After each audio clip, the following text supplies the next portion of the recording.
உண்டாவதாக. எல்லாரும் உற்சாகமாக இருக்கிறீங்களா? உற்சாகமாக இருக்கிறீங்களா? அல்லேலூயா, அல்லேலூயா. எத்தனை பேர் நல்ல சந்தோஷமாக இருக்கிறீங்க? Praise the lord. அல்லேலூயா, அல்லேலூயா.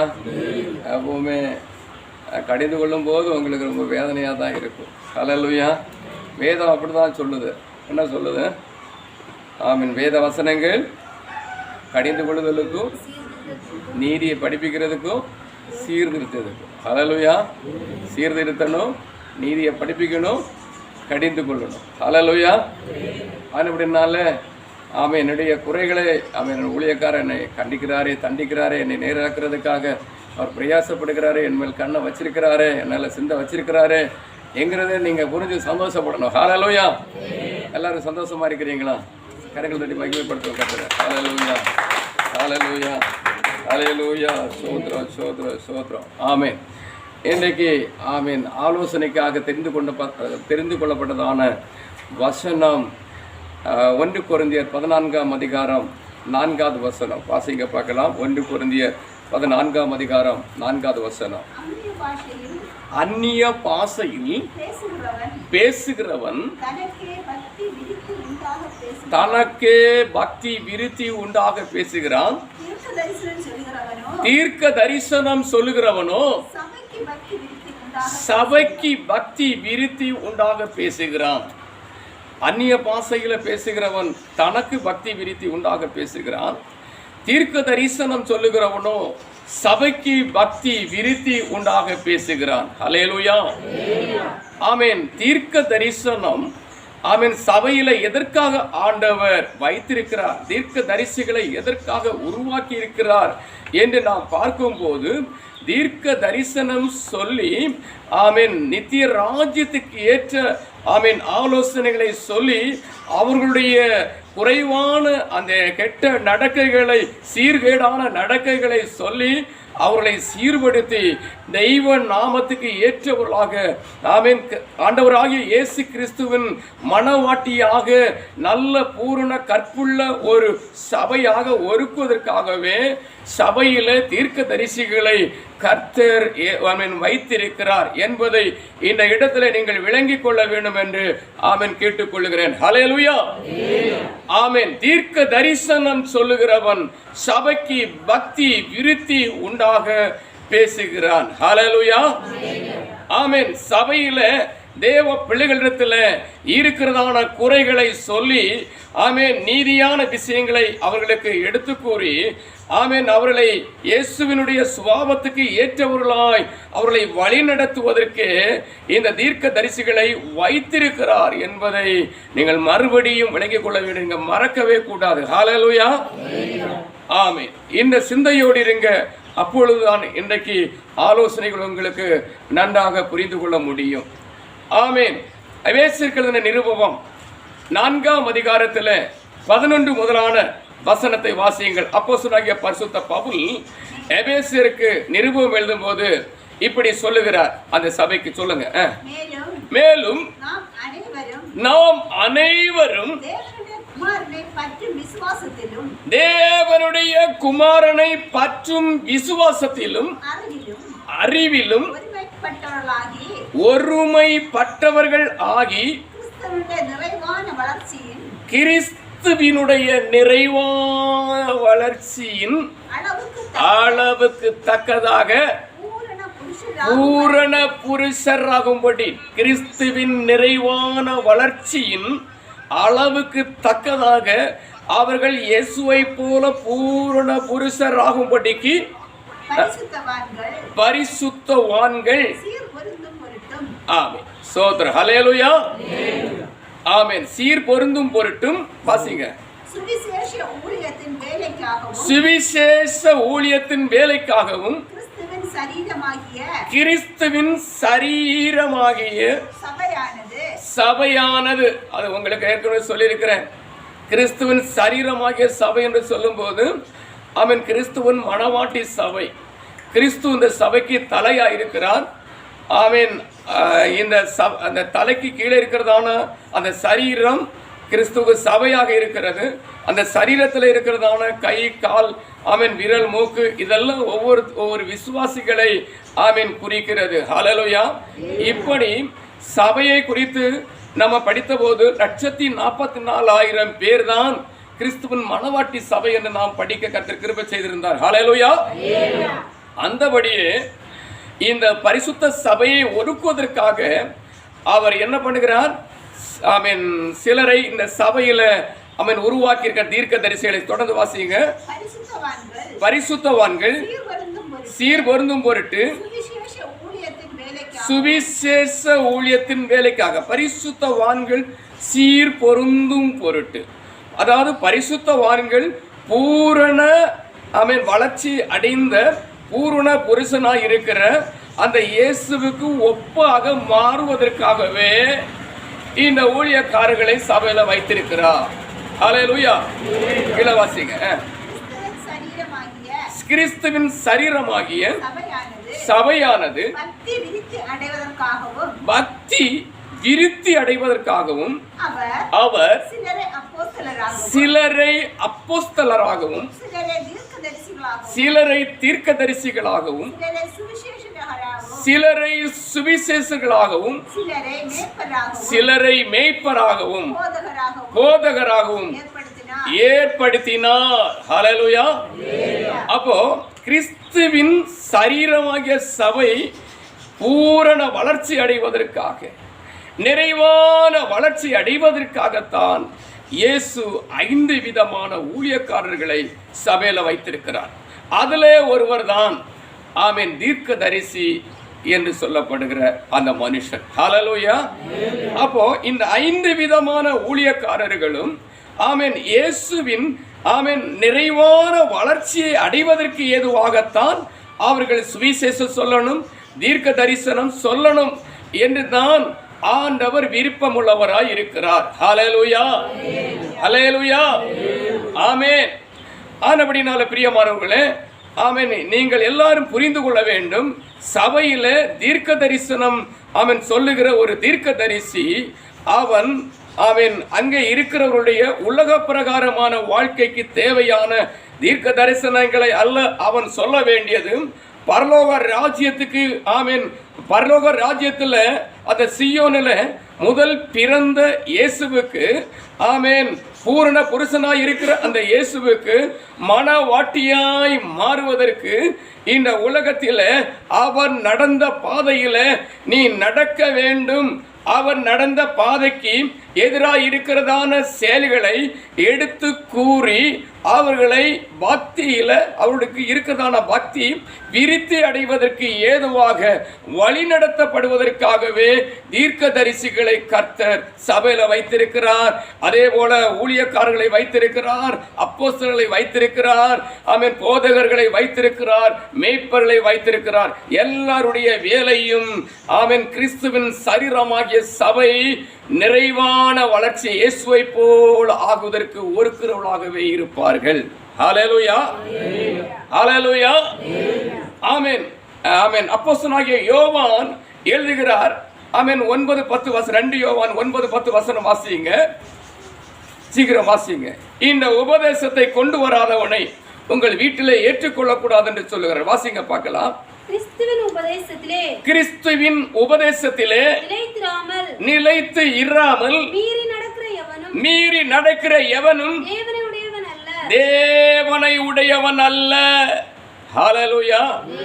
வாசிங்க. கிறிஸ்துவின் இந்த உபதேசத்தில் நிலைத்து இருக்கிறவனே பிதாவையும் குமாரனையும் உடையவன். ஒருவன் உங்களிடத்தில் வந்து இந்த நித்திய ராஜ்யத்துக்கு ஏற்ற இயேசுவுக்கு ஏற்ற ஒரு பூரண வளர்ச்சியை உருவாக்குகிற இந்த சுவிசேஷத்தை கொண்டு வராமல் இருந்தால் அவன் எப்படிப்பட்ட ஊழியக்காரனாக இருந்தாலும், எப்படிப்பட்ட வல்லமை மிக்கவனாக இந்த பூமியில இருந்தாலும், மரித்தவனை உயிரோடு இருக்கிற சக்தி அவனுக்குள்ள இருந்தாலும் நீங்க அவனை அவங்க வீட்டுக்குள்ள ஏற்றுக்கொள்ளக்கூடாது. ஹல்லேலூயா. ஹல்லேலூயா. இதுதான் சத்தியம். இதை நீங்கள் புரிந்து கொள்ள வேண்டும், தெளிவாக இருக்க வேண்டும். இப்படிப்பட்ட ஒரு மனுஷனை வீட்டுக்குள்ள ஏற்றுக்கொள்ளக்கூடாது. ஊழியக்காரங்க வெள்ளை வெள்ளை ட்ரெஸ் போட்டுட்டு மீசையெல்லாம் எடுத்துக்கிட்டு பக்தியின் வேஷத்தை தரித்து வரும்போது உங்களுக்கு தெரியாது அவங்க அற்புதம் செய்தான்னு, அவங்க அடையாளங்கள் செய்தா என்ன. அவர்கள் நித்திய ராஜ்யத்துக்கு ஏற்ற சுவிசேஷம் உங்களுக்கு சொல்லலைன்னு சொன்னா அவளை ஏற்றுக்கொள்ளவே கூடாது. ஹல்லேலூயா, ஹல்லேலூயா, ஹல்லேலூயா. இன்னுமாக நீங்கள் இயேசு கிறிஸ்து எப்படிப்பட்ட சுவிசேஷத்தை இந்த பூமியிலே செய்தார் என்று பார்க்க வேண்டுமானால் லூக்கா எழுதின சுவிசேஷம் 8ஆம் அதிகாரம் 1வது வசனத்தை வாசியுங்கள். பின்பு அவர் பட்டணங்கள் தோறும் கிராமங்கள் தோறும் பிரயாணம் பண்ணி தேவனுடைய ராஜ்யத்துக்கு உரிய நற்செய்தியை கூறி பிரசங்கித்து வந்தார். ஹல்லேலூயா. தேவனுடைய ராஜ்யத்துக்கு உரிய நற்செய்தியை கூறி அவர் பிரசங்கித்து வந்தார். தேவ ராஜ்யத்துக்கு ஏற்ற காரியங்களை நீங்கள் செய்ய வேண்டும், இந்த உலகத்துக்கு ஏற்ற காரியங்களை எல்லாம் நீங்கள் செய்ய வேண்டியது என்று கூறி அவர் பிரசங்கித்து வந்தார். லூக்கா எழுதின சுவிசேஷம் 9ஆம் அதிகாரம் 1, 2 வசனங்களில் பார்க்கும்போது அங்கே சீசர்களை வேலைக்கு அனுப்புறதான ஒரு பகுதி சொல்லப்பட்டிருக்கிறது. வாசிங்க. அவர் தம்முடைய 12 சீசரையும் வரவழைத்து சகல பிசாசுகளை துரத்தவும் வியாதி உள்ளவர்களை குணமாக்கவும் அவர்களுக்கு வல்லமையும் அதிகாரமும் கொடுத்து தேவனுடைய ராஜ்யத்தை குறித்து பிரசங்கிக்கவும் பிணியாளிகளை சொஸ்தமாக்கவும் அவர்களை அனுப்பினார். ஹல்லேலூயா. 12 சீசர்களையும் வரவழைத்து அவர்களை வேலைக்கு அனுப்பும் போது சொல்லி அனுப்புற ஒரே விஷயம், நீங்க தேவ ராஜ்யத்துக்கு ஏற்ற சுவிசேஷத்தை பிரசங்கிக்க வேண்டும் என்று சொல்லி அனுப்பினார். ஹல்லேலூயா. இந்த சீசர்கள் அதை தான் செய்தாங்க. எல்லா வசனங்களையும் உங்களுக்கு எடுத்து சொல்லுகிறதுக்கு நமக்கு நேரம் போதாது. ஆனபடினாலே ஒரு வசனத்தை மட்டும் உங்களுக்கு சொல்லுகிறேன். அப்போஸ்தலனாகிய பரிசுத்த பவுல் அப்போஸ்தலர் நடவடிக்கைகளிலே படிக்கும்போது 19:8 முதல் வாசிக்க பார்க்கலாம். பின்பு பவுல் ஜெப ஆலயத்தில் பிரவேசித்து தைரியமாய் பிரசங்கித்து 3 மாதம் அளவும் தேவனுடைய ராஜ்யத்துக்கு அடுத்தவளை குறித்து சம்பாஷணை பண்ணி புத்தி சொல்லி கொண்டு வந்தான். ஹல்லேலூயா, ஹல்லேலூயா. அப்போஸ்தலர் 19ஆம் அதிகாரம் 8வது வசனத்திலே அந்த பகுதி சொல்லப்பட்டிருக்கிறது. தேவனுடைய ராஜ்யத்துக்கு ஏற்றவளை 3 மாசமும் அதுக்கு ஏற்ற காரியங்களை தான் அவர் பிரசங்கித்து கொண்டு வந்தார் என்று சொல்லப்பட்டிருக்கிறது. ஹல்லேலூயா, ஹல்லேலூயா. அப்ப தேவனுடைய ராஜ்யத்துக்கு ஏற்றது எது என்று பார்க்கும்போது அதே அப்போஸ்தலர் நடவடிக்கைகளில் 24ஆம் அதிகாரம் 24, 25வது வசனத்தை வாசியுங்க. 24ஆம் அதிகாரம் 24, 25வது வசனம். சில நாளைக்கு பின்பு பேலிக்ஸ் யூத ஸ்திரீயாகிய தன் மனைவி துரிசில்லாளோடு கூட வந்து பவுலை அழைப்பித்து கிறிஸ்துவை பற்றும் விசுவாசத்தை குறித்து அவர் சொல்ல கேட்டான். அவர் நீதியையும் இச்சை அடக்கத்தையும் இனி வரும் நியாய தீர்ப்பையும் குறித்து பேசினான். ஹல்லேலூயா. அப்ப அப்போஸ்தலனாகிய பரிசுத்த பவுல் இந்த இச்சை அடக்கத்தையும் பாவத்தையும் இனி வரும் நியாய தீர்ப்பையும் குறித்து அவர் பேசுகிறார். ஹல்லேலூயா. தொடர்ந்து வாசிங்க.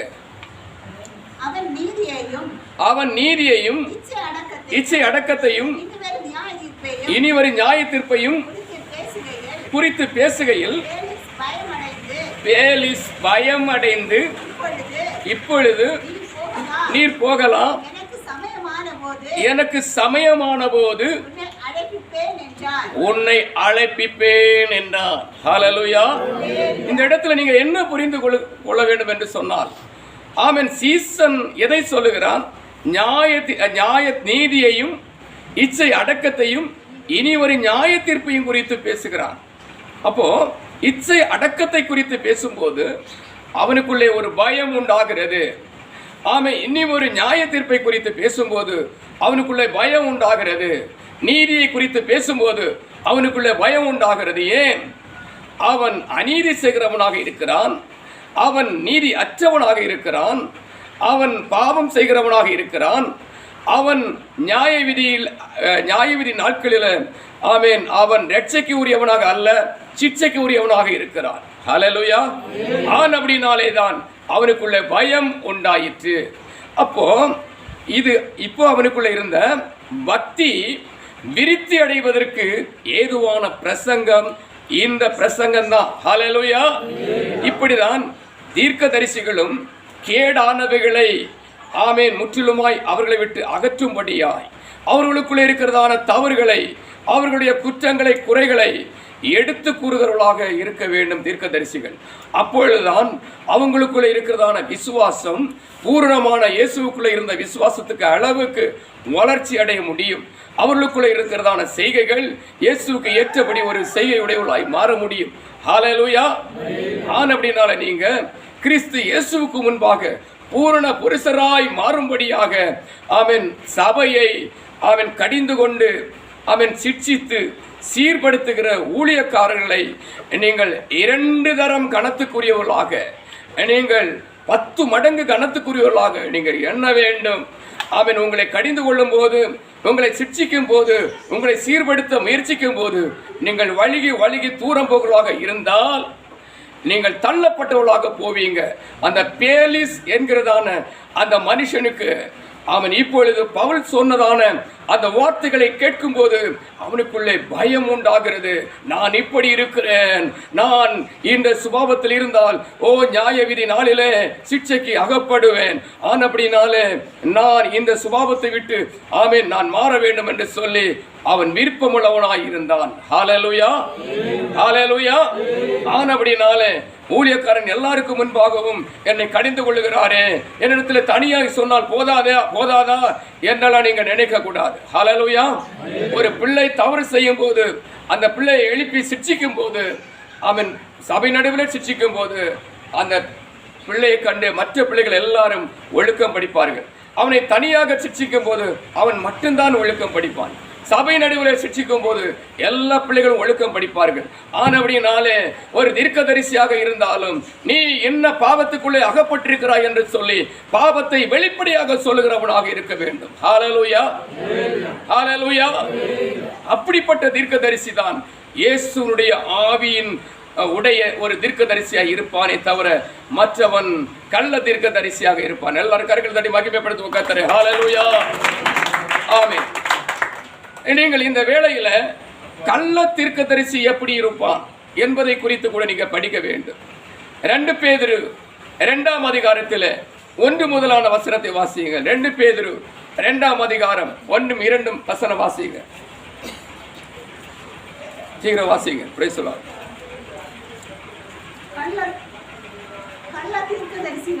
கள்ள தீர்க்கதரிசிகளும் தம்பி கவனிக்கிறீங்களா?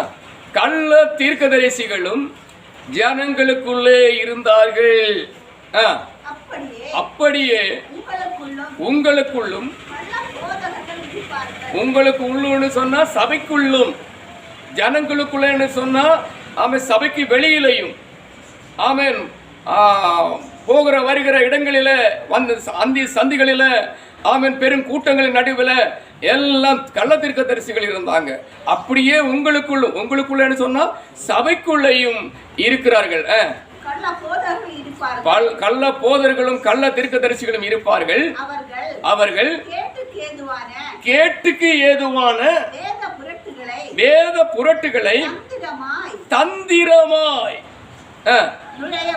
நுழைய பண்ணி தங்களை கிரயத்துக்கு கொண்ட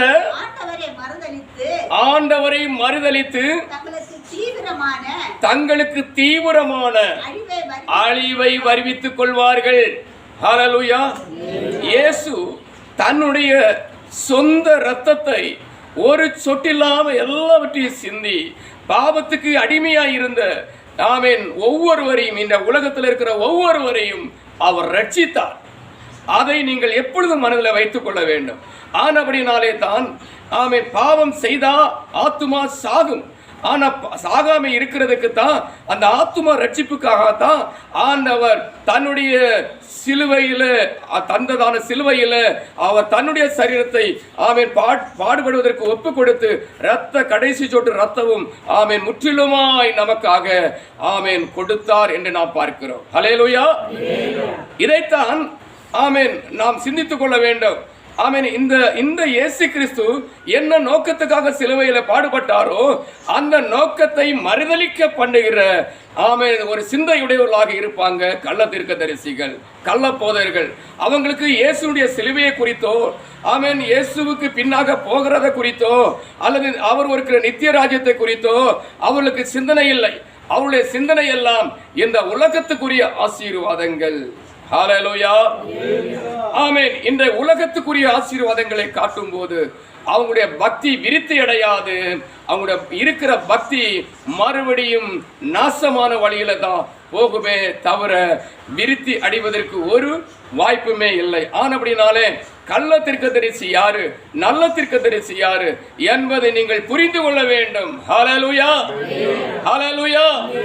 கள்ள தீர்க்கதரிசிகள் கேட்டுக்கு ஏதுவான வேத புரட்டுகளை தந்திரமாய் நுழைய பண்ணுவார்கள் என்று சொல்லப்பட்டிருக்கிறது.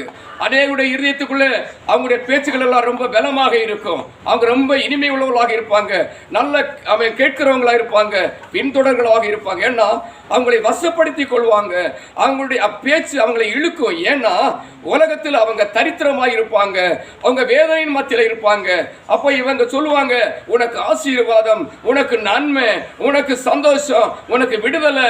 ஆமென். அங்கே போனவங்களுக்கு விடுதலை, அங்க நன்மை, அங்க எல்லாமே இருக்குன்னு சொல்லி ஆமென் எடுத்து சொல்லும் போது, அந்த சாட்சியை கேட்கும் போது சபையில இருக்கிற நீங்க கடிந்து கொள்ளப்பட்டு சிட்சிக்கப்பட்டு நடத்தி சீர்பட்டு கொண்டிருக்கிற உங்களுக்குள்ள ஆமென் எனக்கு இந்த நன்மை வேண்டும், எனக்கு இந்த வியாதி என்று விடுதலை வேண்டும் என்கிற ஒரே வாஞ்சியும் சிந்தையும் தாகமும் நமக்குள்ளே பெருகும். ஹல்லேலூயா.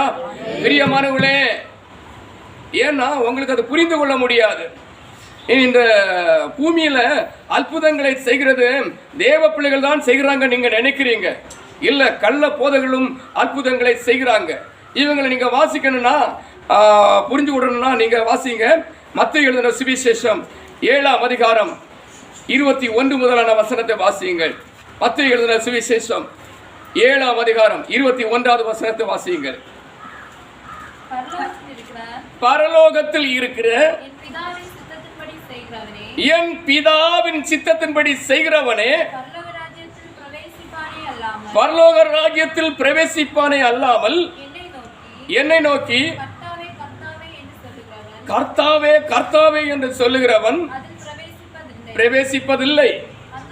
அந்நாளில் அநேகர் என்னை நோக்கி கர்த்தாவே கர்த்தாவே உமது நாமத்தினாலே தீர்க்க தரிசனம் உரைத்தோம் அல்லவா, உமது நாமத்தினாலே பிசாசுகளை துரத்தினோம் அல்லவா, உமது நாமத்தினாலே அநேக அற்புதங்களை செய்தோம் அல்லவா என்பார்கள். அப்பொழுது நான் ஒரு காலம் உங்களை அறியவில்லை, அக்கிரம செய்கைக்காரரே. ஒருவருக்கு ஒரு தட்டி உணர்த்துங்க தூங்குறவங்களை. ஹல்லேலூயா. ஆமென். அக்கிரம செய்கைக்காரரே என்னை விட்டு. இது யாரு? கள்ள தீர்க்கதரிசிகள். அப்ப அற்புதங்கள் நடந்தா அவங்கள தேவ மனிதர்களாக நம்ம ஏற்றுக்கொள்ளுவோம். நம்முடைய வாழ்க்கையில அற்புதத்தை கண்டா, சுகத்தை கண்டா அவங்கள தேவ மனிதர்களாக நம்ம ஏற்றுக்கொள்ளுவோம். ஆனா ஆண்டவர் அவர்களை தேவ பிள்ளைகளாக ஏற்றுக்கொள்ளல, பிசாசுக்குரியவனாகவே வைத்திருக்கிறார். ஹல்லேலூயா. ஆண்டவர் அவர்களுக்கு நித்திய ராஜ்யத்துல இடம் வைக்கல, அவன் பிசாசை அவங்களுக்கு இடத்தை வைக்கிற. ஏன்னா அவங்க செய்யற வேலை கர்த்தருக்கு அல்ல, ஆமென், பிசாசுக்கு செய்கிறாங்க. ஆனா சொல்லுகிறது கர்த்தருடைய நாமத்தினால். அதனால நீங்க ஏமாற்றப்படுகிறீங்க. ஹல்லேலூயா. இவங்களை குறித்து இன்னும் நீங்க அதை 7ஆம் அதிகாரத்துல 15வது வசனம் வாசிங்க. கள்ள தீர்க்கதரிசிகளும் கள்ள தீர்க்கதரிசிகளுக்கு எச்சரிக்கையாயிருங்கள். அவர்கள் ஆட்டு தோலை போர்த்துக் கொண்டு உங்களிடத்தில் வருவார்கள். உள்ளத்திலோ ஆமென் பட்சிக்கிற ஓநாய்கள். உள்ளத்துல ஒண்ணு, வெளியில ஒண்ணு. வெளியில இருக்கிறது பக்திக்குரிய வேஷம். ஆமா, உள்ளத்திலோ என்ன இருக்கு? ஓநாயின் சுபாவம், கேடான சுபாவம். ஹல்லேலூயா. அப்ப பாருங்க, பக்தி விருத்திக்கு ஏதுவான ஆமென் நல்ல ஆமென் தேவனுடைய ராஜ்யத்துக்கேற்ற சுவிசேஷத்தை அறிவிப்பதற்காக தேவன் 5 விதமான ஊழியக்காரர்களை ஒருவன் தான் இந்த தீர்க்கதரிசி. இந்த தீர்க்கதரிசியை சபையில வைக்கும் போது, ஏன் நான் தீர்க்கதரிசியை சொல்லுகிறேன்னா, எல்லா ஊழியக்காரங்களையும் ஏற்றிக்கிடுவோம். எல்லா ஊழியக்காரர்களை விட தீர்க்கதரிசனம் சொல்லுகிற ஊழியக்காரனுக்கு மேலதான் பயங்கர கண்ணு. அவன் சொல்லுகிறதா பயங்கர விசுவாசம். ஆனபடினாலே தான் இந்த தீர்க்கதரிசி உங்களுக்கு எடுத்து சொல்லுகிறேன். இந்த தீர்க்கதரிசி இப்ப பாருங்க, அவனுடைய கேடான காரியங்களை எடுத்து கூறி நித்திய ராஜ்யத்துக்கு அவனை ஒருக்க வேண்டியவன் இப்போ என்ன செய்கிறான்? இப்போ ஆமீன் கேட்டுக்கு ஏதுவான வேத புரட்டுகளை தந்திரமாக பேசி அங்க நுழைய வைக்கிற. அவனுக்கே தெரியாது ஐயா, சொல்லுகிறவனுக்கு அவன் என்ன செய்கிறான்னு தெரியாது. சொல்லுகிற அவனுக்கு அவன் தெய்வத்துக்கு வேலை செய்யறானா இல்ல பிசாஜி வேலை செய்யறானா அவனுக்கு தெரியாது. உண்மையிலே அவனுக்கு தெரியாது. நீங்க தெரிந்து கொள்ள வேண்டும். இந்த வசனத்தை கேட்டுக்கொண்டிருக்கிற அருமையான தேவ பிள்ளைகளே, நீங்க நன்றாக தெரிந்து கொள்ள வேண்டும். ஏன்னா அவனுக்குள்ளே அசுத்த ஆவி வரும்போது அவனுக்கு தெரிந்து கொள்ள முடியல. அவன் நினைக்கிறான் தெய்வ நாமத்துல தான் நான் செய்கிறேன் என்று அவன் நினைக்கிறான். ஹல்லேலூயா, ஹல்லேலூயா. இதே போலதான் ஆமென் பழைய ஏற்பாட்டு காலத்தில் 1 சாமுவேல் புத்தகத்தில் 15ஆம் அதிகாரத்தில் சொல்லப்பட்டு நீங்க வாசிக்க வேண்டாம். சவுலை ராஜாவாக தேவன் ஏற்படுத்தினார். சவுலை ராஜாவாக ஏற்படுத்தும் போது அவனை முதல் வேலை அவனுக்கு அமலேக்கர்களோடு நீ யுத்தம் பண்ணி எல்லாவற்றையும் கொன்றுவான் என்று சொன்னான். ஏன்னு சொன்னா, தேவ ஜனங்கள் ஆமென் அவர்கள் அமலேக்கு நாட்டிலோடி வரும்போது நீங்க எங்களுடைய நாட்டுகளோடி போகக்கூடாது என்று சொல்லி வழிமறித்தாங்க. அன்றைக்கே தேவன் எழுதி வைத்தார், தலைமுறை தலைமுறை தோறும் ஆமென் தெய்வ இஷ்டத்துக்கு எதிராக நின்ற இந்த சந்ததி ஆமென் அழிக்கப்படும் என்று சொல்லி வைத்திருந்தார். அப்ப இஸ்ரவேலுக்கு முதல் ராஜாவாக இந்த சவுலை உருவாக்குனதான வேளையில இந்த சவுல் ராஜாவிட்ட சொன்னார், நீ போய் எல்லாவற்றையும் கொன்றிட்டு வான்னு சொல்லி. இவன் அங்க போனப்போ கொழுமையா இருந்த ஆமென் பிள்ளைகளையும் ஆமென் கொழுமையா இருந்ததான ஆடு மாடுகளையும் அவன் கொண்டு வந்தான். அவன் கொண்டு வர மனதா இருந்த போது பரிசுத்த ஆவியானவர் அவரை விட்டு நீங்கினார். ஆனால் அசுத்த ஆவி அவனுக்குள்ளே வந்தது. ஆனால் சவுலுக்கு தெரியாது. ஹல்லேலூயா. அவன் என்ன செய்கிறான் என்று சொன்னால், அவன் அந்த ஆடு மாடுகளை கொண்டு தன்னுடைய வீட்டு பக்கமாக பின்புறமாக அவன் கட்டி வைத்திருந்தான். அந்த நேரத்தில் ஆமென் சாமுவேல் தீர்க்கதரிசியை தேவன் அனுப்புகிறார். அவர் வந்து கேட்கிறார், என்ன இங்கே ஆடுகளுடைய சத்தம் கேட்கிறது என்று சொல்லுகிறார். அந்த வேளையில சவுல் சொல்லுகிறார், உம்முடைய தேவனுக்கு பலி செலுத்துவதற்காக இந்த ஆடுகளை நான் கொண்டு வந்திருக்கிறேன் என்று சொல்லி. ஹல்லேலூயா. யாருக்கு? தேவனுக்கு. என்னுடைய தேவனுக்கு அல்ல நான் பலி செலுத்த கொண்டு வந்திருக்கிறேன், உம்முடைய தேவனுக்கு பலி செலுத்த கொண்டு வந்திருக்கிறேன் அப்படின்னு சொல்லுகிறார். ஹல்லேலூயா. அப்போ இவனுக்குள்ள இருக்கிற ஆவி எப்படிப்பட்டதுன்னு புரிஞ்சிடுங்க. அவன் நன்மை செய்ய வேண்டியவன் தீமை செய்த போது, தெய்வத்துக்கு முன்பாக தீமை செய்த போது அவனுக்குள்ள இருந்ததான பரிசுத்த ஆவி அவனை விட்டு நீங்கினார். சவுலுக்கு தெரியாது, பேச்சில தான் தெரியும், அவருடைய செயல்ல தான் நமக்கு தெரியும். ஆமென், ஹல்லேலூயா. உண்மையான தீர்க்கதரிசிக்கு அவன் செய்து என்ன செய்து கொண்டு வந்தான் என்பதை தெரியும். ஹல்லேலூயா, ஹல்லேலூயா. அந்த தீர்க்கதரிசி இந்த சாமுவேல் தீர்க்கதரிசி சொல்லுகிறார், பாலியை பார்க்கிலும் கீழ்ப்பிடுதல் உத்தமம். ஹல்லேலூயா.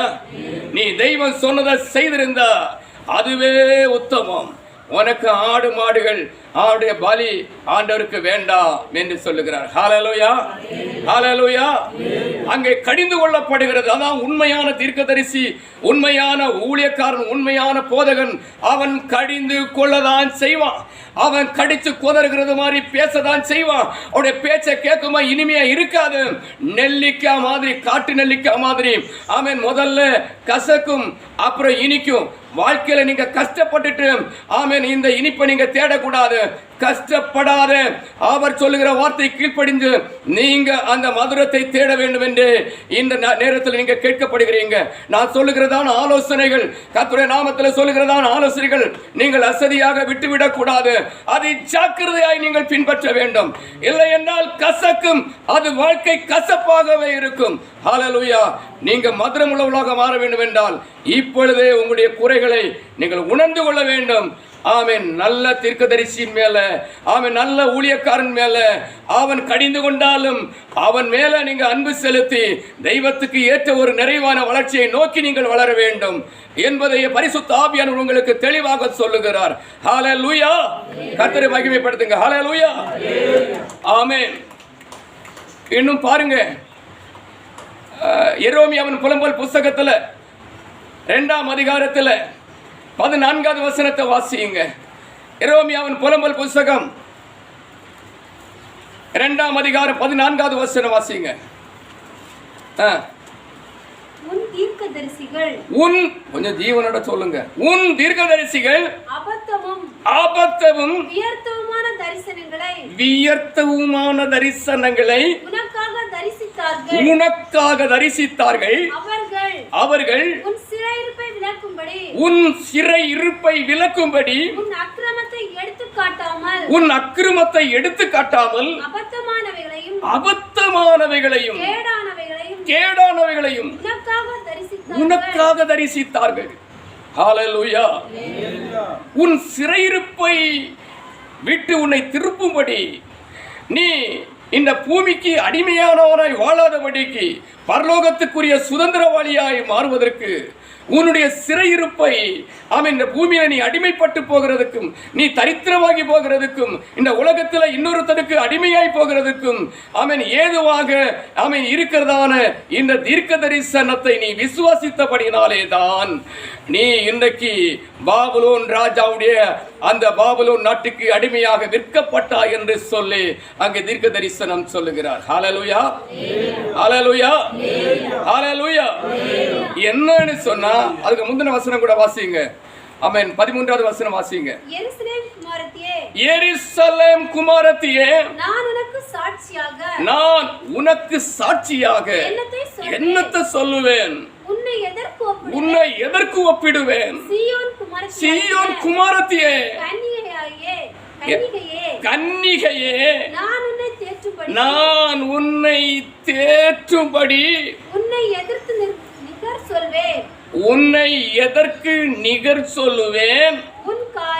உன் காயம் சமுத்திரத்தை போல் பெரிதாய் இருக்கிறதே. உன்னை குணமாக்குறவன் யார்? ஹல்லேலூயா. உன்னை குணமாக்குகிறவன் யார்? கீழே வாசிங்க. நீ உன்னிடத்தில் இருந்த தீர்க்கதரிசிகள் அபத்தமும் வியர்த்தவுமான தரிசனங்களை உனக்காக தரிசித்தார்கள்.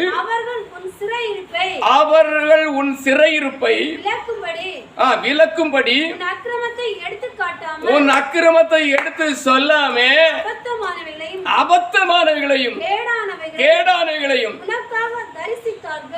நீங்களும் நல்ல கவனிங்க. ஆமே, அந்த ஊழியக்காரன் பேசுறது எனக்கு நல்ல குளிர்ச்சியா இருந்ததுன்னு சொல்லுங்க. நல்ல டிவியில நல்ல சேனல்ல பாருங்க. ஆமே, நெட்ல எல்லாம் பாருங்க. நீங்க நல்ல குளிர்ச்சியா இருக்கும் உங்களுக்கு. ஹல்லேலூயா, ஹல்லேலூயா, ஹல்லேலூயா. ஆமென். சுவிசேஷம்னு சொன்னா என்னன்னு உங்களுக்கு புரியல. இவ்வளவு சங்கு போட்டி பேசினாலும் உங்களுக்கு புரியல ஒன்றும். ஹல்லேலூயா. ஆமென். உங்க ஊழியக்காரன் சொல்லுகிறது விஷயம் இல்ல. ஆமென். 2000, 3000, 2 லட்சம், 3 லட்சம் பேர் இருக்கிற இடத்துல என்று ஒரு ஊழியக்காரன் சொன்னா அதான் உங்களுக்கு விஷயம். ஹல்லேலூயா, ஹல்லேலூயா. நன்றாக புரிந்து கொள்ளுங்க. ஆண்டவர் இந்த பூமியில சம்பாதிக்கிறதை விட ஆமென் சாத்தான் சம்பாதிக்கிறது அதிகம். ஹalleluya. பரலோகத்துக்கு போகிற ஆத்துமாக்களை விட நரகத்துக்கு போகிறது அநேகம். ஹalleluya. ஆமென். மத்தேயு எழுதின சுவிசேஷம் 7ஆம் அதிகாரம் 13வது வசனத்தில் சொல்லப்பட்டிருக்கிறது. இயேசு அதுதான் சொல்லுகிறார். ஆமென். வாசிங்க பார்க்கலாம். மத்தேயு எழுதின சுவிசேஷம் 7ஆம் அதிகாரம் 13வது வசனம். இடுக்கமான வாசல் வழியாய் உட்பிரவேசியுங்கள். கேட்டுக்கு போகிற வாசல் வழி விசாலமாய் இருக்கிறது, அதன் வழியாய் பிரவேசிக்கிறவர்கள் அநேகர். ஹalleluya. இடுக்கமான வாசல் வழியாய் போங்க. இடுக்கம்னு சொன்னா எப்படி இருக்கும்? ரொம்ப இப்ப பாருங்க, 4 அடி பருமன் அளவை கொண்ட ஒரு சரீரம் 3 அடி பருமன் அளவை கொண்ட ஒரு வாதலுக்குள்ளே நுழைந்து போகிறது ரொம்ப கஷ்டம். அது நேராக போக முடியாது, சரிஞ்சுதான் போகணும். ஹalleluya. எவ்வளவு தூரம் நீங்க சரிஞ்சு நடப்பீங்க? ஹalleluya. பவுல் சொல்லுகிறார், இந்த உலகத்துல கஷ்டம்ங்கிறது நொடி நேரத்துக்கு கஷ்டம்.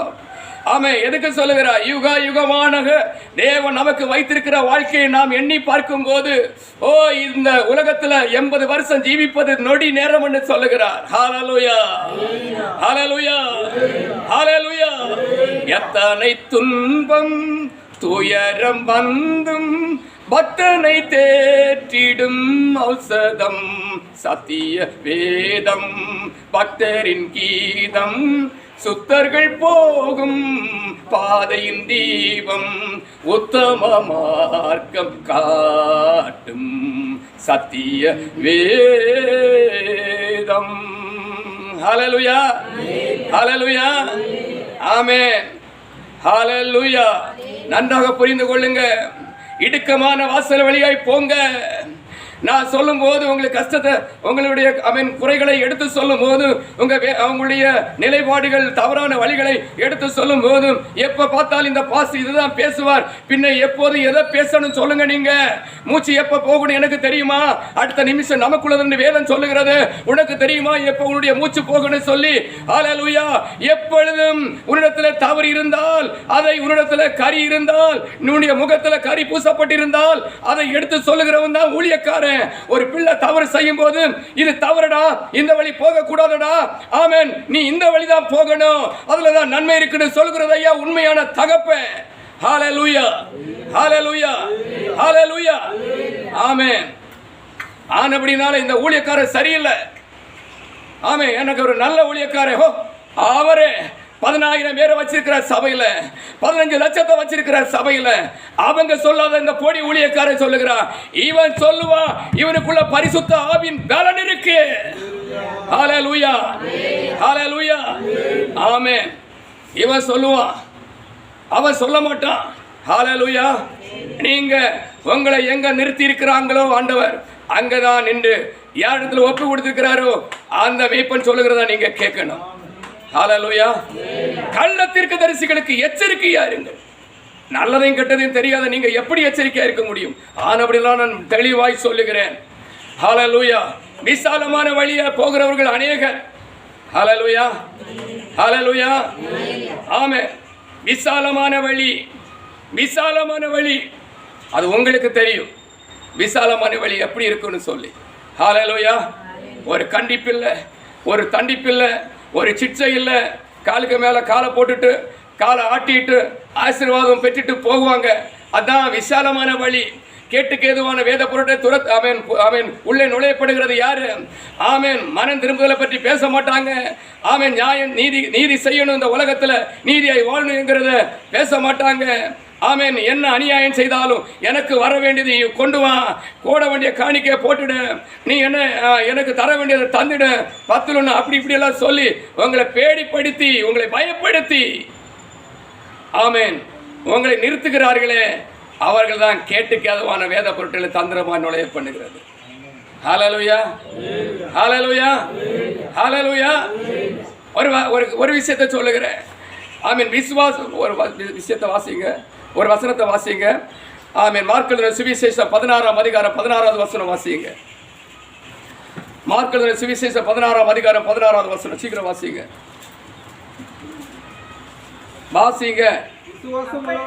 விசுவாசம் உள்ளவனாகி ஞானஸ்நானம் பெற்றவன் ரட்சிக்கப்படுவான். விசுவாசியாதவனோ ஆக்கினைக்கு உள்ளாக தீர்க்கப்படுவான். ஹல்லேலூயா. இன்னைக்கு பாருங்க, ஞானஸ்நானம் எடுக்கிறது எப்படி கொடுக்குறாங்க? பிள்ளைகளை கொண்டு வந்து ஞானஸ்நானம் கொடுக்குறாங்க. 2 வயசு பிள்ளைக்கு, 1 வயசு பிள்ளைக்கு, அவன் பிறந்து 3 மாசம் ஆன பிள்ளைக்கு, ஆமேன் 10 மாசமான பிள்ளைக்கு, 1 வயசு 10 வயசு இந்த பிள்ளைக்கு, ஆமேன் நல்லது கெட்டது தெரியுமா உலகத்தில்? ஹல்லேலூயா. இவங்க தான் கேட்டுக்கு ஏதுவான வேத பொருட்களை தந்திரமாய் நுழைய பண்ணுகிறது.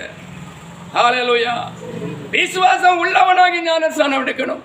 நீ இயேசுவுக்கு பிள்ளையாக சொன்னா, இயேசுவை குறித்து அறிகிற சத்தியத்துல இது சத்தியம், இது உண்மை, ஆமே நான் இப்படி இருக்கணும் என்கிற ஒரு விசுவாசத்தோடு நீ ஞானஸ்நானம் எடுக்கணும். நல்லது கெட்டது தெரியாத, ஆமே நன்மை தீமை தெரியாத பிள்ளைகளை கொண்டு போய் நீ ஞானஸ்நானம் எடுக்கன்னு சொன்னா, ஆமே எப்படிப்பட்ட விசுவாசம்? ஹல்லேலூயா. இதைய கேட்டுக்கு ஏதுவான வேத புரட்டு சத்தியம் சொல்லுகிறது. ஆமே விசுவாசம் உள்ளவனாகி ஞானஸ்நானம் எடுக்கணும் சொல்லி. ஹல்லேலூயா. உங்க பிள்ளைகள் அப்படி போகக்கூடாது, நீங்க அப்படி செய்யக்கூடாது. நீங்க உங்க பிள்ளைகளை கண்டிக்கணும், நீங்க தண்டிக்கணும், நீங்க உண்மையை சொல்லணும். ஹல்லேலூயா. சத்தியம் சத்தியம்தான், சத்தியம் அழியாது, சத்தியத்தை அழிக்க முடியாது. இந்த வேதத்தை எரித்தவங்க எரிஞ்சு போனாங்களே தவிர வேதம் எரியல.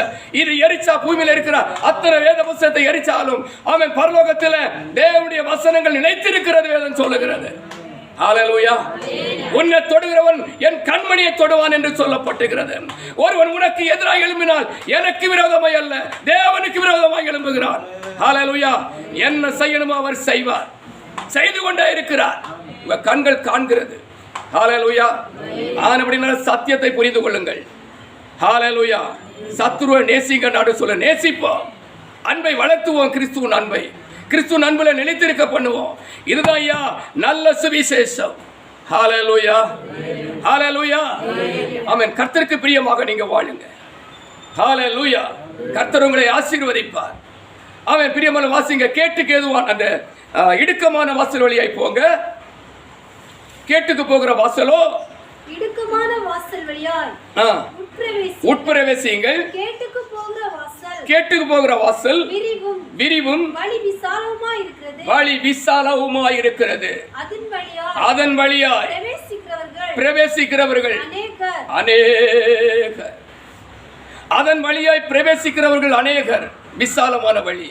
தன் இஷ்டம் போல வாழலாம், எப்படி வேணாலும் வாழலாம், எப்படி வேணாலும் வரலாம், எப்படி வேணாலும் போகலாம்.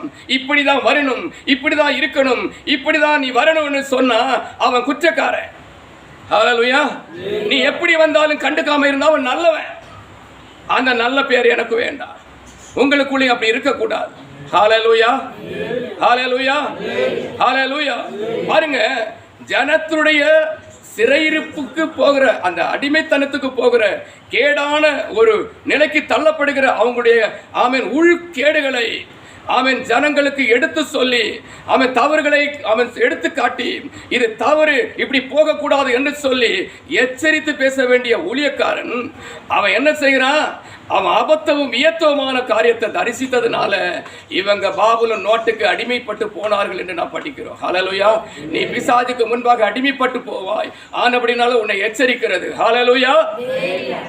ஆமென். வாசிங்கள். அப்போஸ்தலனாகிய பரிசுத்த பவுல், ஆமென், அப்போஸ்தல நடவடிக்கைகளில் 13ஆம் அதிகாரத்தில் 6 முதலான வசனத்தை வாசியுங்கள். அப்போஸ்தலனாகிய பரிசுத்த பவுல் அங்கே சொல்லுகிற விஷயத்தை நீங்க ஆமென் வாசியுங்கள். அவர்கள் பாப்போ பட்டணம் வரைக்கும் தீவை கடந்து வந்தபோது பார் இயேசு என்னும் பெயர் கொண்ட மாயை வித்தைக்காரனும் கள்ள தீர்க்கதரிசியுமான ஒரு யூதனை கண்டார்கள். அவன் விவேகமுள்ள மனுஷனாகிய செர்கியூ பவுல் என்னும் அதிபதியுடனே கூட இருந்தான். அந்த அதிபதி பர்னபாவையும் பவுலையும் அழைப்பித்து அவர்களிடத்தில் தேவ வசனத்தை கேட்க ஆசையாயிருந்தான். மாய வித்தைக்காரன் என்று அர்த்தம் கொள்ளும் ஆ. பேரையுடைய எலிமா என்பவன் அதிபதியை விசுவாசத்தில் நின்று திரும்பும்படி வகை தேடி அவர்களோடு எதிர்த்து அவர்களோடு எதிர்த்து நின்றான். நின்றான். உடனே வாசிங்க. அப்பொழுது பவுல் என்று சொல்லப்பட்ட சவுல் பரிசுத்த ஆவியினால் நிறைந்தவனாய் அவனை உற்று பார்த்து எல்லா கபடமும் எல்லா பொல்லாங்கும் நிறைந்தவனே. யாரை உற்று பார்த்து உங்களுக்கு விளங்கி இருக்காது. வாசிச்சதும் அப்படியே சொன்னதும் அப்படி. அவ புரிஞ்சுடுங்க.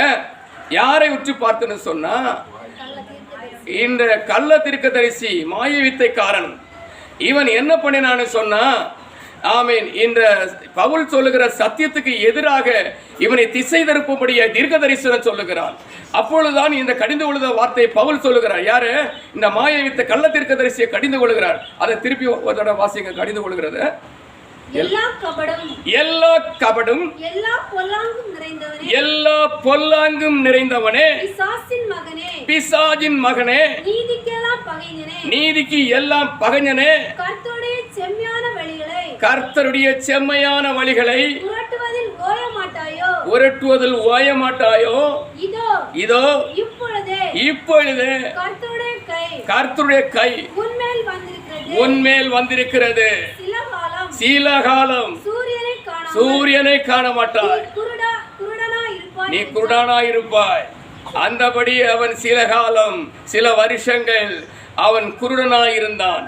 ஹல்லேலூயா, ஹல்லேலூயா, ஆமென். வேத சத்தியத்தை சத்தியம் என்று சொல்லும்போது இது சத்தியம் அல்ல என்று சொல்லி புரட்டி பேசுகிறதான தீர்க்க தரிசிகளை, ஆமென், பரிசுத்த ஆவியில் நிறைந்தவனாய் பவுல் கடிந்து கொண்டு பேசுகிறது தான் இந்த இடத்துல நம்ம வாசித்தோம். ஹல்லேலூயா.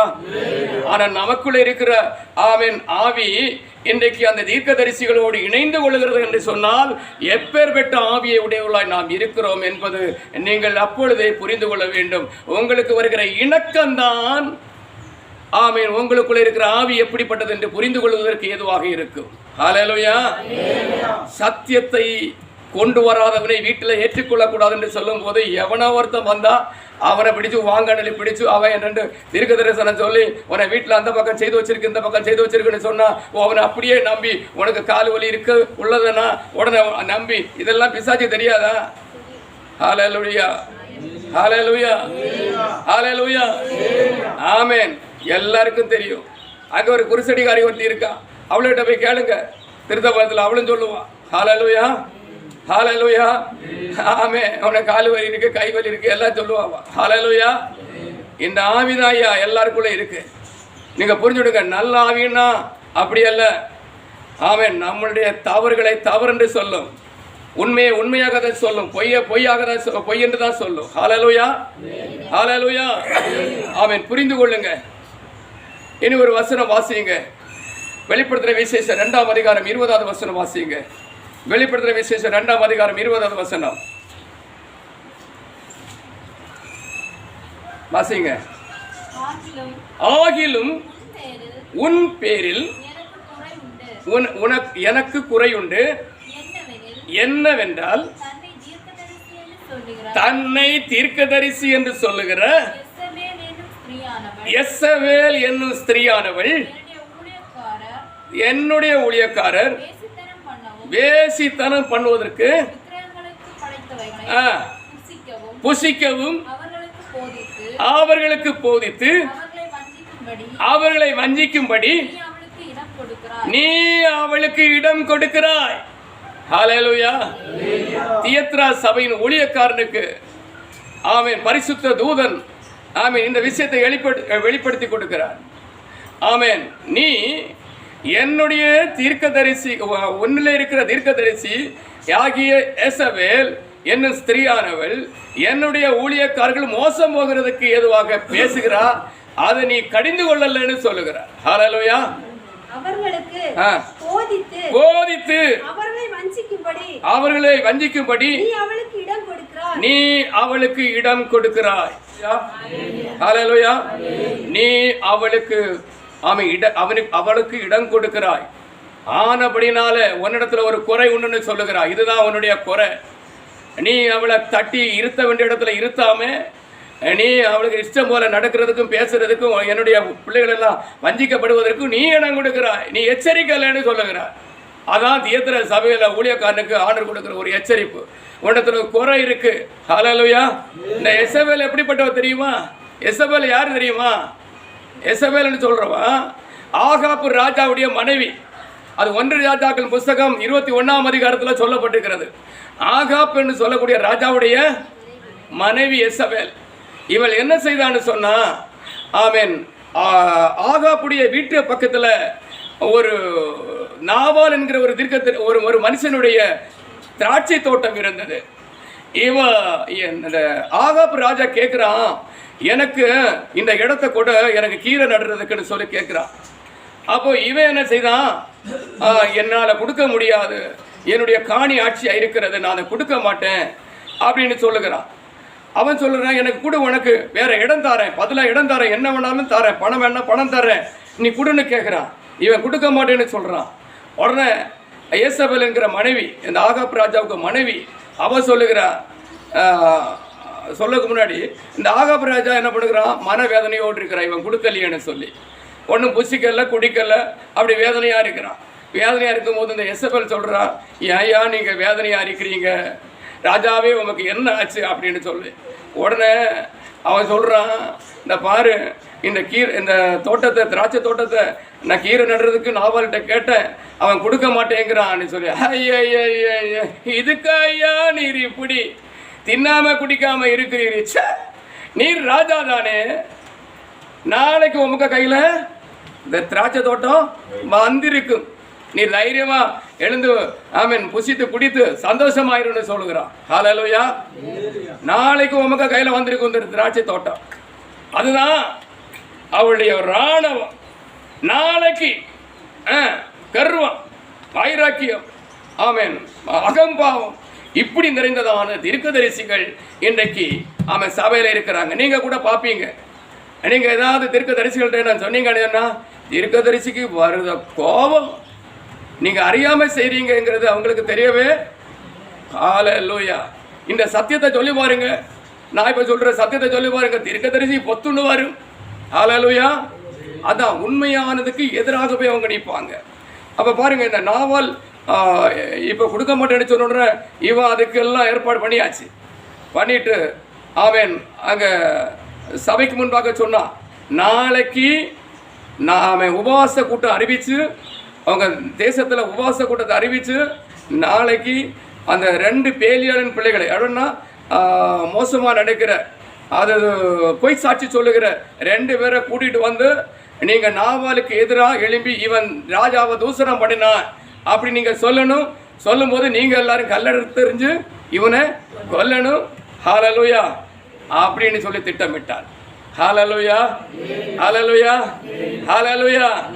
நாவால கல்லெடுத்து எரிஞ்சு கொன்று அவனுடைய ரத்தம் எல்லாம் சொட்டு சொட்டா வடிஞ்சிட்டு இருக்கு. நாய்கள் வந்து நக்குது. ஆண்டவர் சொல்லுகிறார் தீர்க்கதரிசி அனுப்பி, நாளைக்கு இதே போல உன்னுடைய ரத்தமும் நாய் நக்குன்னு சொன்னான். ஹல்லேலூயா, ஹல்லேலூயா, ஹல்லேலூயா, ஆமென். ஆண்டவர் பொறுமையாயிருந்து காரியம் செய்கிறவர். ஆனாலும் அவனுக்கு நீட்டி கொடுத்தார், அவனுடைய வேண்டுதல் நிமித்தம் நீட்டி கொடுத்தார். ஹல்லேலூயா.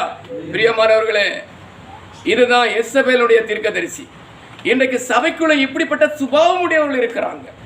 என்ன வந்தாலும் பார்க்கலாம், துணிச்சலோடு செய்கிறவங்க, கர்த்தருடைய வசனத்துக்கு எதிராக துணிச்சலோடு செய்கிறவங்க, அப்படிப்பட்டவங்க உங்க சபைக்குள்ள இருக்கிறாங்க அப்படின்னு சொல்லி ஆமென். தியத்ரா சபையின் ஊழியக்காரனுக்கு ஆண்டவர் சொல்லுகிறார், உன்னிடத்துல இப்படி ஒரு குறை இருக்கு, என்னுடைய ஊழியக்காரர்கள் மோசம் போகிறதுக்கு ஏதுவாக செயல்படுகிற தீர்க்கதரிசிகள் அங்கே இருக்கிறாங்க. ஹல்லேலூயா, ஹல்லேலூயா. ஆமென். இப்படிப்பட்ட தீர்க்கதரிசிகளுக்கு வீசி கொடுக்கிறதுக்கு எத்தனை பேர். ஹல்லேலூயா, ஹல்லேலூயா. ஒரு பக்தன் சொல்றான், காடு மேடு கண்டு அஞ்சி கழித்து நில்லாதே, கூடுதல் பலன் அளிப்பார் குறித்தே ஓடுவாய். அக்கம் பக்கம் பார்த்திட்டாலோ அடைவாய் தோல்வியை. எக்காலம் தோணிக்கும் வரை எதிர்நோக்கி ஓடு. ஹல்லேலூயா. ஆமென். அசைந்து மாறும் இந்த லோக பந்தங்களைந்து அசைவில்லாத நாட்டை நோக்கி ஆவலாய் ஓடு. நல்ல போராட்டம் போராடு, நல்ல ஓட்டம் ஓடுன்னு சொல்லுகிறார். காடும் மேடும் கண்டு அஞ்சி களைத்து நில்லாதே. ஹல்லேலூயா. வீடும் வயலும் தோட்டமும் எல்லாம் நேடுவானுள்ள சமயம் இதல்ல. காடும் மேடும் ஆவலோடோடி நேடுக நீ ஆத்மாக்களையும். இப்படி ஒரு பக்தன் பாடுகிறான். ஆமே, வீடும் வயலும் வாங்குற நேரம் இல்லை இது. ஹல்லேலூயா. காடும் மேடும் கண்டு நீ அஞ்சு களைத்து நில்லாதே அப்படின்னு சொல்லு. இப்போ தீர்க்கதரிசிகளுக்கு வீசி கொடுக்கறதுக்கு எத்தனை பேர், காருக்கு டோர் திறந்து கொடுக்கறதுக்கு எத்தனை பேர், ஆமேன், அவங்கள தங்க வைக்கிறதுக்கு படுக்க விரிக்கிறதுக்கு எத்தனை பேர். நன்றாக இனம் கண்டுகொள்ளுங்க. நீங்க இனம் கண்டுகொள்ளுங்க. இதெல்லாம் கள்ள தீர்க்கதரிசிகள். உண்மையாக சொல்லுகிறேன், நடித்து சொல்லுகிறேன், இவங்க எல்லாம் கள்ள தீர்க்கதரிசிகள். உண்மையான தீர்க்கதரிசி எப்படி இருப்பான்? ஹல்லேலூயா. தூங்க மாட்டான், அவன் ஜீவனுக்கு மேல ஆசை வைக்க மாட்டான். ஹல்லேலூயா. அதே உண்மையான ஊழியக்காரன். ஹல்லேலூயா. தேவ பிள்ளைகளை ரட்சிக்கும்படியாய் அவன் விழித்திருக்கிறவனாக இருப்பான். அவன் தான் உண்மையான ஊழியக்காரன். ஹல்லேலூயா. ஹல்லேலூயா. ஹல்லேலூயா. ஆமென். ஒரு சகோதரி சொல்றாங்க, பாஸ் நேற்றுக்கும் 12 மணி ஆச்சு, முந்தின நாட்டிக்கும் 12 மணி ஆச்சு, இன்னைக்கு உங்களை கூப்பிட வேண்டாம்னு நினைச்சேன், என்னாலும் நீங்க வந்துட்டீங்களேன்னு சொல்லி. ஹல்லேலூயா. ஹல்லேலூயா. அதாயா ஒரு ஆத்துமாவுக்கு மேல இருக்கிறதான ஒரு ஆர்வம். உனக்கு வீட்டில் என்ன நடக்குதோ, உனக்கு சரீரத்தில் என்ன உண்டாகுதோ அதெல்லாம் உனக்கு விஷயம். ஆண்டவர் கொடுத்த ஆத்மாவை உத்தமமாக பாதுகாக்க வேணுங்கிறது அவனுடைய விருப்பமாக இருக்கும். ஹல்லேலூயா. அப்படிப்பட்டவன் கொஞ்சம் சிட்சிப்பான், அவங்கள தண்டிப்பான், அவங்களை கண்டிப்பான், அவங்கள அநீதிகளெல்லாம் அவன் தண்டித்து உணர்த்துவான். அவன் மேலே நீங்கள் விருப்பம் உள்ளவங்களாக அவனோடு சேர்ந்து அவன் காட்டுகிறதான நித்திய ராஜ்யத்துக்கு ஏற்றவர்களாக நீங்கள் மாறணும். ஹல்லேலூயா. இப்படிப்பட்ட ஒரு நிலைகளை நிறுத்துவதற்காகத்தான் 5 விதமான ஊழியக்காரங்களை வச்சிருக்கிறார். ஆமென். பூரண அந்த எபேசியர் 4ஆம் அதிகாரம் 11வது வசனத்தை ஒரு தடவை கூட வாசியுங்க. ஆமென். எபேசியர் 4ஆம் அதிகாரம் 11வது வசனம். மேலும் நாம் அனைவரும் தேவனுடைய குமாரனை பற்றும் விசுவாசத்திலும் அறிவிலும் ஒருமைப்பட்டவர்களாகி கிறிஸ்துவனுடைய நிறைவான வளர்ச்சியின் அளவுக்கு தக்க பூரண புருஷராகும்படிக்கு பரிசுத்தவான்கள் சீர்பொருந்தும் போட்டு ஆமென் பக்தி விருத்தி உண்டாக தீர்க்கதரிசிகளையும் ஊழியக்காரர்களையும் வைத்தார் என்று சொல்லப்பட்டுகிறது. ஹல்லேலூயா. ஹல்லேலூயா.